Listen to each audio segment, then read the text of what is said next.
Welcome to Project Car Media. Today we're going to continue work on my 300,000 mile RSX Type-S by getting it roadworthy and then taking it for a drive.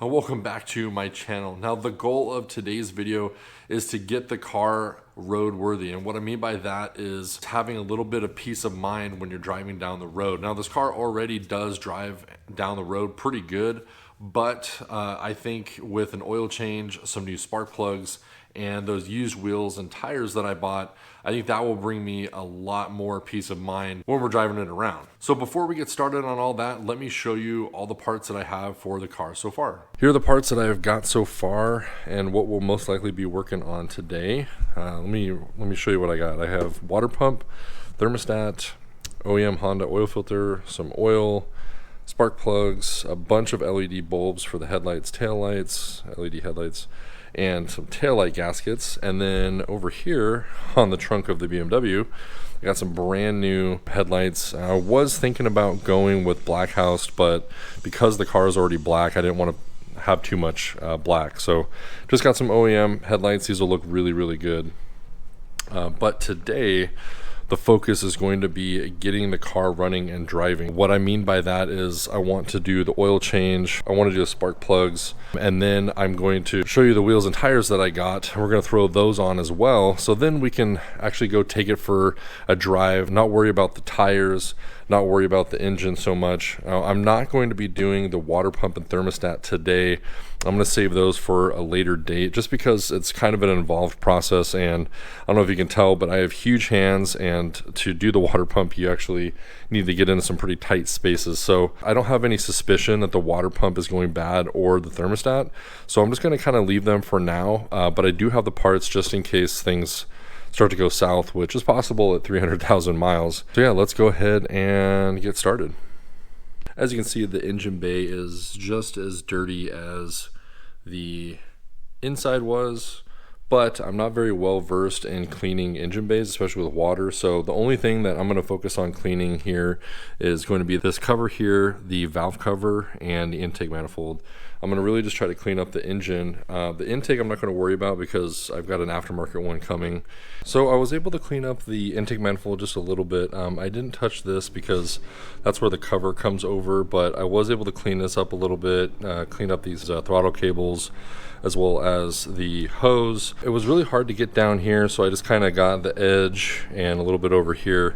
Again, I'm not trying to like fully detail this thing, I just wanted to look a little bit better than it was. So once the cleaned cover is on, it'll look really good, and then after I do the spark plugs and oil change, I'll go ahead and clean the valve cover. For now though, I got the car jacked up, and we're going to be throwing on our new wheels and tires. Since the car is already up off the ground for the oil change, I'm just going to go ahead and do the wheels and tires. And while we're in there, we're going to look around at the suspension and see if there's anything going on there. I do plan on replacing the suspension, but something over here tends to clunk a little bit when I hit some bumps, so I don't know if it's the shock or what. I'm going to go ahead and do the oil change. I'm not going to show you guys how to do that, it's really easy. Then we'll move on to the spark plugs. Here is the oil from the RSX. There's about 4 quarts in here, which is right, so it wasn't really leaking or burning any oil. The thing that sucks is that they changed the oil in this right before parking it like a year ago. So this oil, even though it's been sitting for 12 months, it only has like a few miles on it. But, you know, since it's been sitting for so long, I just thought I might change it as well. Okay, I got the oil changed. I just put in 5 quarts of oil, and if you can see, not sure if you can see down here or not, but the blue Honda oil filter down there. And so now we need to do the spark plugs, which are underneath here. So I'm going to pop off these 10mm bolts here, take this cover off, and we'll clean this, and then we'll do the spark plugs as well. Got the old spark plugs out, and they're not looking bad. I think on the Carfax, I think they've been replaced about 50,000 miles ago, but it looks like these are a 6, and what I ended up putting in the car is a 7. So it's one step hotter on the spark plugs, but since it's the stock engine, I think it should be fine. And let me show you guys the engine. Doesn't this look a million times better than what I first showed you a little bit ago. I was able to wipe down most of the intake manifold. I cleaned this plastic piece here, and I also cleaned the valve cover and the plastic piece that goes over the spark plugs. And just the engine alone stands out in the engine bay like a diamond in the rough or something. It's crazy how well it looks, but that's what I wanted. I wanted just to clean up the engine just a little bit. I didn't go crazy, you know, there's still some dirt in some places. I just, you know, wanted to clean it up. I guess one other thing I wanted to check too was the air filter. I haven't actually taken this off to see, you know, what the air filter looks like under here.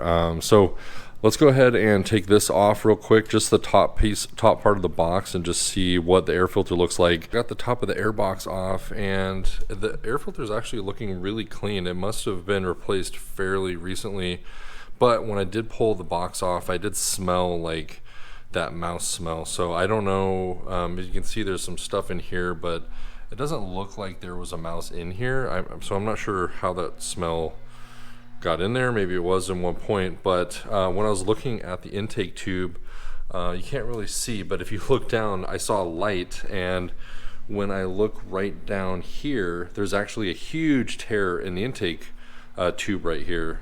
So really this whole intake doesn't do anything because it's bringing in air right here. I'll probably just put everything back the way it was, but like I said, there's that big tear. It's not really doing a whole lot as far as the box goes, but my new intake should be here in a few days, so you guys will see that on the next video, and we'll get this whole box area replaced and get the new intake on, and it'll cure all of our problems here.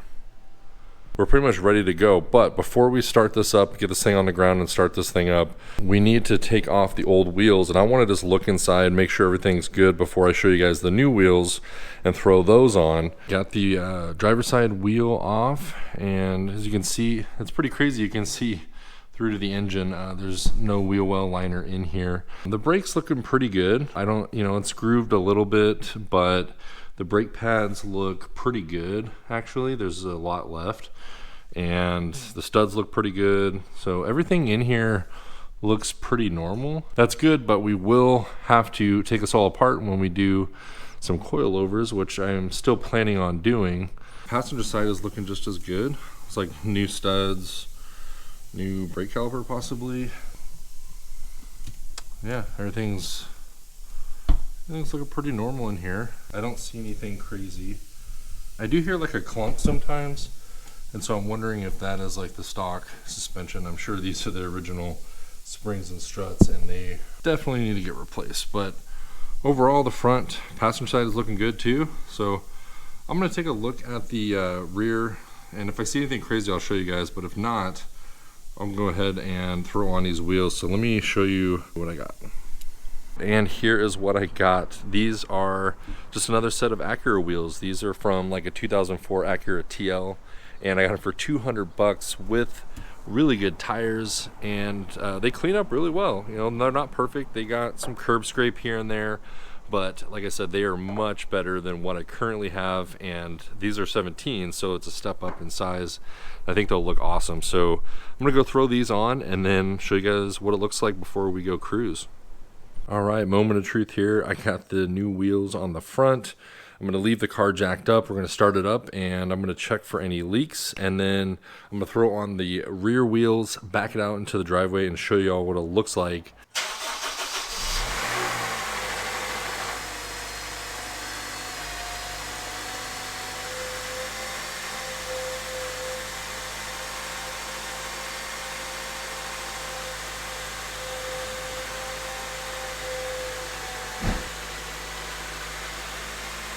All right, everything looks so good so far. I'm not sure why the wheels are spinning because I have the car in neutral right now, but yeah, I'm gonna check for some leaks.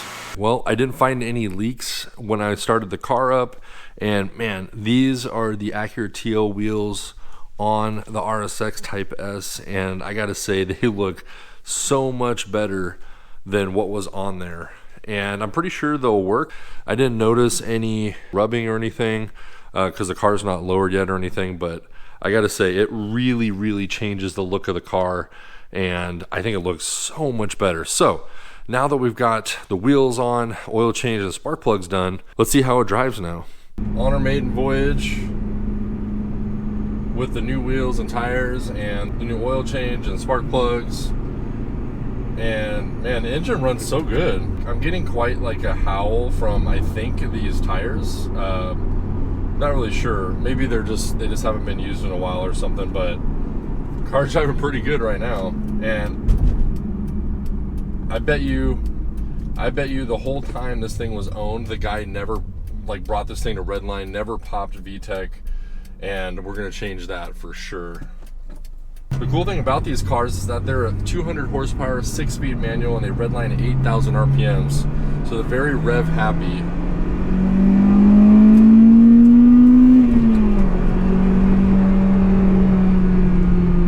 Very, very fun, very awesome.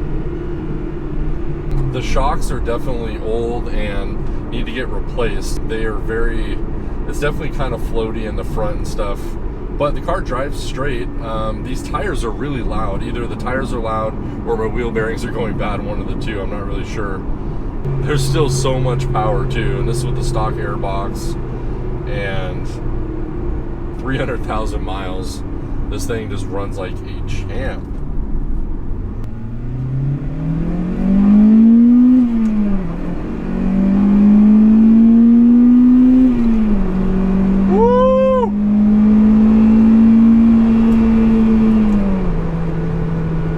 Man, these K-Series motors are so awesome. I love the way they sound.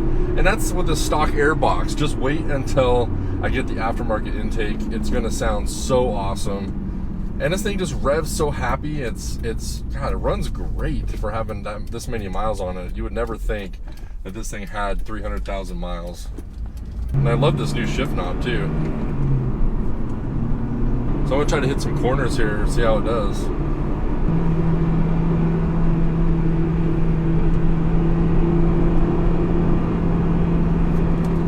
Handles pretty good.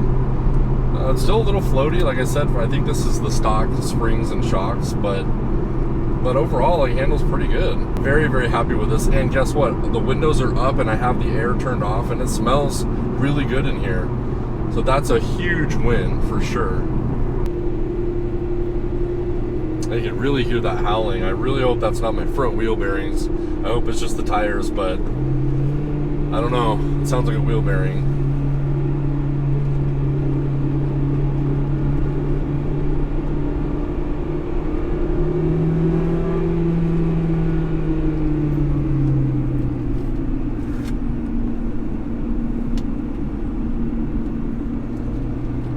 It's kind of wishy-washy too, like maybe it is a wheel bearing. I don't know, we'll have to check when we get back. But I didn't hear this before. When I did my initial drives with the stock wheels and tires, I did not hear this howling. Maybe I wasn't actually listening for it, but I don't remember hearing this, so that's why it makes me think maybe it's these tires. Tires have been sitting, I think, for a while. They're in good shape, but I think they've been sitting for a while, so I don't know. As far as the engine goes, this thing is awesome. It is so smooth. There's no hiccups at all. There's no vibrations when you're going to Redline. And I feel like it still has all of its 200 horsepower. As far as handling goes, it's definitely going to need some new suspension. Oh, the engine sounds so good. Oh. This is bone stock too, like bone stock exhaust, bone stock intake, and the engine is just, it's so lively. It's awesome. I'm going to continue to enjoy my drive here, and then when we get back, we will check on the wheel bearings and see if they're good or not. Okay, made it back in one piece from our drive, but the big concern was hearing a bunch of howling from the front end here, and I just wanted to check the tires, and it looks like they are rotating the right way. Now, when I shake the wheel and tire here, I don't feel very much play. I'm not sure how much play there needs to be for the wheel bearing to be bad. I'm not really sure, so I'm gonna have to talk to Billy and the guys at Peak Innovation Motorsports and see what they have to say about it. I might even have to bring it in for them to take a look at it. But I don't know, because when I was on a brand new asphalt surface, the howling was really loud. And then when I was on like an older road, there wasn't so much, it wasn't as loud. So that kind of tells me it's the tires. I don't know. Either way, car made it back in one piece and we are good to go. Okay, that is gonna do it for this video. I can't believe how well the car drives. The car handles pretty good still. It definitely needs some new suspension, but as far as, you know, as far as everything else goes, the car is fantastic. The engine revs freely, no vibrations. There's no vibrations in the steering wheel at all. The engine sounds super healthy. There's no exhaust leaks, no stuttering at idle or anything like that. I mean, wow, like I can't believe the car runs so good. So I'm really happy about that. And now really all we need to do is get that suspension addressed. So as you saw in the beginning of the video, I had a bunch of other parts like LED bulbs and the taillight gaskets and the headlights and stuff like that. In the next RSX video, we're going to be tackling those things, removing the front bumper, the rear bumper, taking the headlights and taillights out, putting the taillight gaskets in, swapping in the new headlights, and then putting LED bulbs in all of those. Really bring the appearance of the car up a little bit before we tackle the really bad things like the scratches on the door, the front, replacing the front bumper and things like that. I'm still actively looking for a used driver's seat that's in good condition. I'm also still looking for a front bumper that's in good condition. So I hope you guys enjoyed watching this video. Don't forget to like and subscribe. Don't forget to share with your friends, and we'll see you guys on the next video.